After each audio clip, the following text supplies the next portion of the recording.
When I showed a room full of scientists something I had spent years developing, they all agreed it was real. But what happened next shocked me. At the University of Arizona, there were 11 scientists and a professor.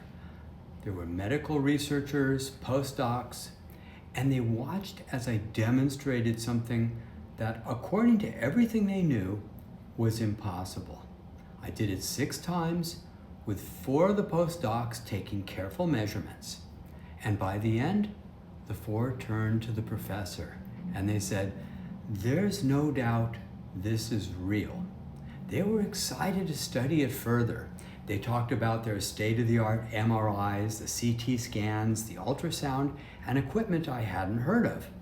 And for a brief moment, I thought science was about to open a new door. And then one of the postdocs looked disturbed and he said, with some resignation, "If I publish, I know I'll never get tenure." And the others nodded immediately, and they called it academic suicide.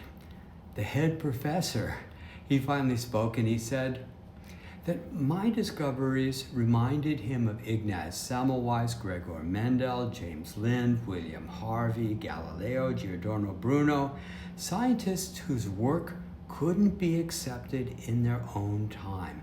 And then he said something I'll never forget. He said, "You won't be recognized, not in this lifetime, because what you're showing breaks the paradigm."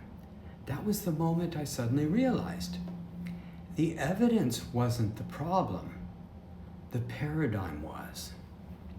And from that day forward, I took a different path, and over the years that followed, the discoveries kept unfolding. Simple, teachable, repeatable experiments that anyone can learn, that you can learn to do. And in this video series, I'm going to show you what these experiments reveal. First, the mind is not confined to the brain, and you can prove it for yourself. That breath and focused awareness can cause measurable changes in another person, even thousands of miles away.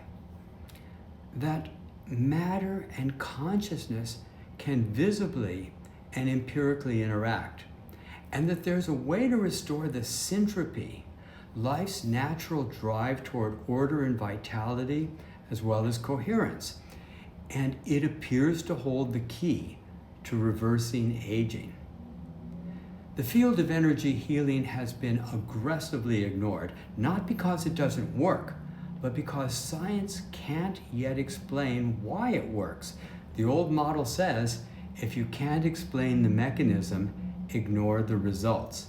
But the results are consistent, immediate, easily measured, and repeatable. And they break the assumptions that hold modern science together.